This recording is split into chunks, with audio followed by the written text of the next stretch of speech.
Assalamualaikum warahmatullahi wabarakatuh. Alhamdulillahirrabbilalamin. Wassalatu wassalamu ala asrafil anbiya'i wal mursalin wa ala alihi wa sahbihi ajmain. Amma ba'du. Alhamdulillahirrabbilalamin. Kita panjatkan puji syukur kehadirat Allah Subhanahu wa Ta'ala yang telah memberikan kita nikmat sehat di tengah virus pandemi corona yang sedang melanda bumi ini. Kedua, sholawat serta salam selalu tercurahkan kepada junjungan kita Nabi Agung Muhammad Sallallahu Alaihi Wasallam yang kita nantikan syafaatnya di yaumul kiamah kelak. Amin Allahumma amin. Yang saya hormati Bapak Arif Casanul Muna, Magister Agama selaku pengampu mata kuliah analisis sanad hadis. Tugas ini untuk memenuhi tugas ujian akhir semester pada mata kuliah analisis sanad hadis. Perkenalkan, nama saya Nanik Dewi Pujalestari, NIM 31180057. Prodi Ilmu Al-Quran dan Tafsir. Langsung saja, saya di sini akan membahas salah satu tema dalam buku Metode Penelitian Sanad dan Matan Beragam Versi karya beliau sendiri. Saya di sini akan membahas pada bagian kedua dengan judul Desain Penelitian Sanad dan Matan Hadis Beragam Versi. Ada 4 poin penting, ada 4 poin yang akan saya sampaikan dalam penjelasan materi ini. Yang pertama yaitu ranah penelitian hadis itu sendiri. Kemudian yang kedua, desain penelitian sanad dan matan hadis beragam versi.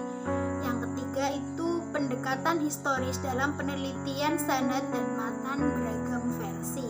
Dan yang terakhir adalah manfaat penelitian sanad dan matan beragam versi. Langsung saja saya di sini akan menjelaskan pada poin pertama, ranah penelitian hadis. Sebelum kita membahas penelitian hadis, tentunya kita harus belajar dan mengetahui bahwa hadis adalah sumber kedua setelah Al-Quran. Karena Al-Quran sendiri masih bersifat universal, artinya masih bersifat umum. Di Al-Quran tidak dijelaskan perkataan Nabi seperti apa, perlakuan Nabi seperti apa, contoh dan teladan Nabi seperti apa. Oleh karena itu, hadis di sini sebagai pelengkap Al-Quran itu sendiri.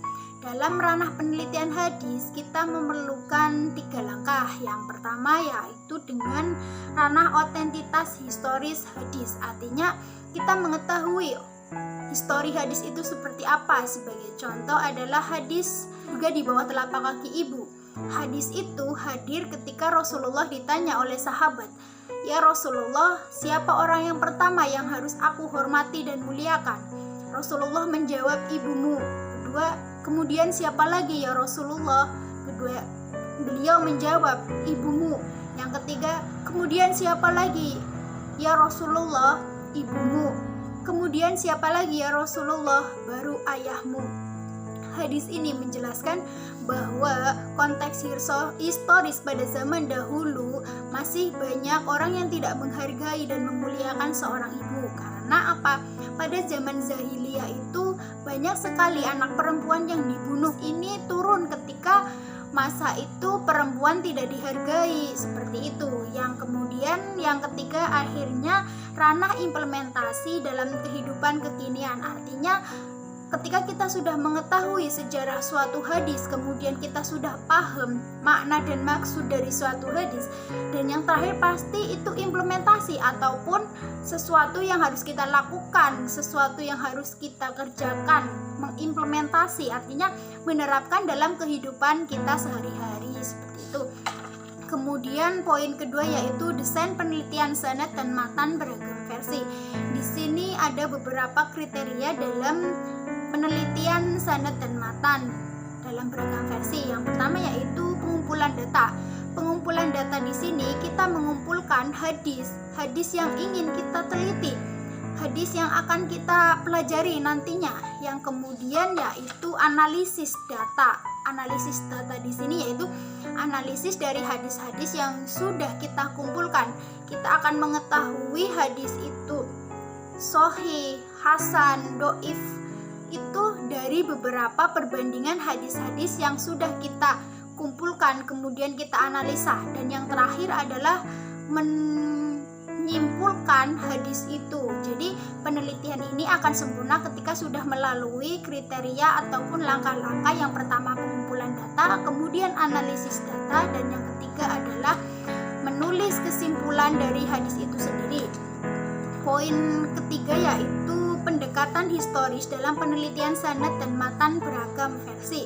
Pendekatan historis ini sangat penting untuk kita meneliti suatu hadis. Ketika kita akan meneliti suatu hadis, tentunya kita harus paham dan kita tahu bahwa sejarah dari hadis itu seperti apa. Yang tadi saya katakan, ketika kita akan mengkaji suatu hadis yang kita pahami, sebagai contoh tadi hadis yang surga di bawah telapak kaki ibu, kita harus paham histori sejarahnya seperti apa hadis itu ada, kemudian hadis itu untuk apa, seperti itu. Kemudian yang terakhir adalah manfaat penelitian sanad dan matan beragam versi.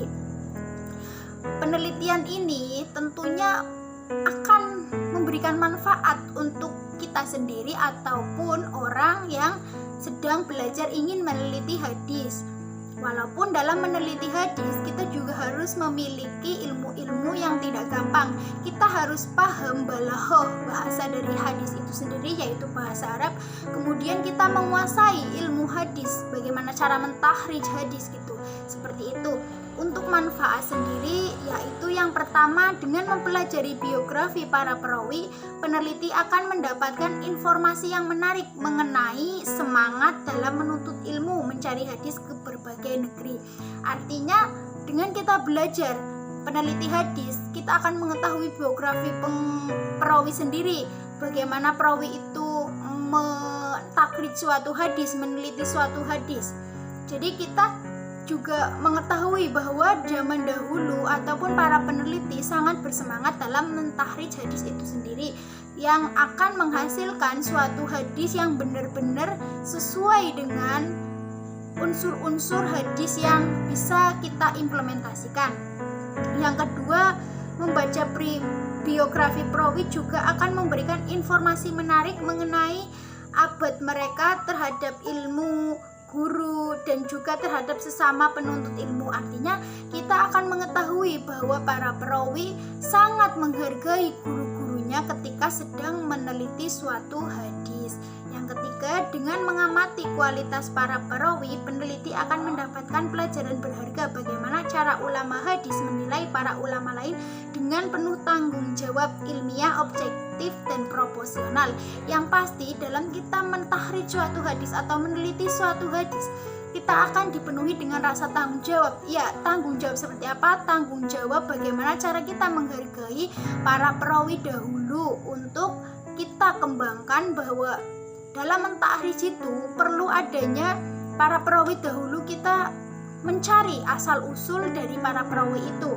Kemudian yang keempat, dengan mengumpulkan berbagai jalur sanad dan berbeda-beda, maka akan memberikan gambaran bagaimana metode penyusunan dan menyelesaikan yang digunakan oleh masing-masing penyusun kitab.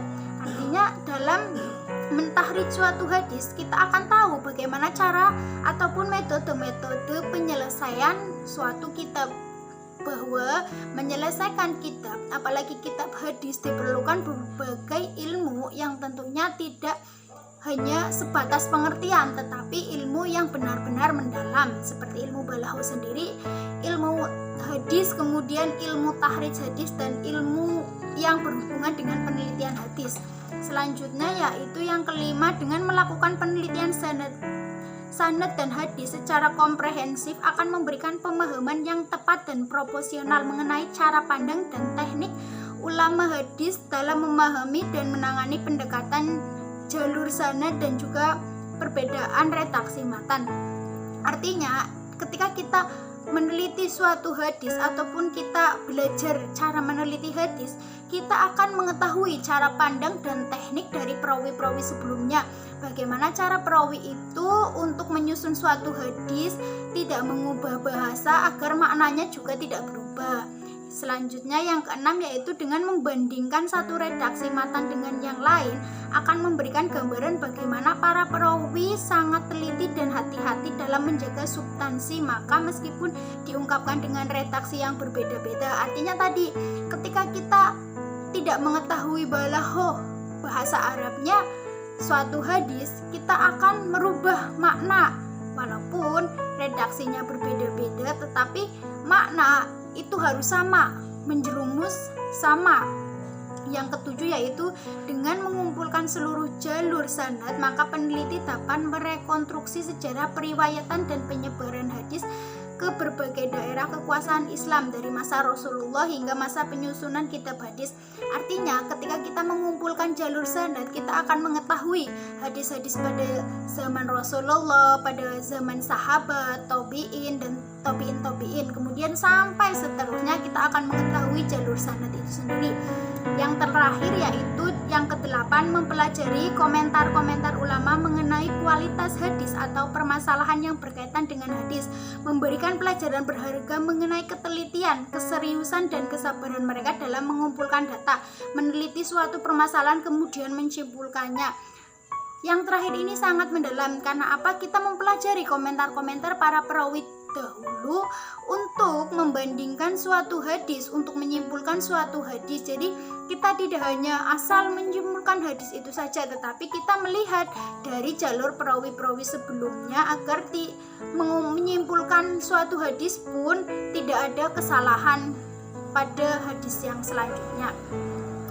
Ya, kesimpulan dari materi yang tadi saya jelaskan mengenai desain penelitian sanad dan matan beragam versi adalah yang pertama, dalam penelitian hadis tidak mudah untuk dilakukan untuk semua orang. Karena apa?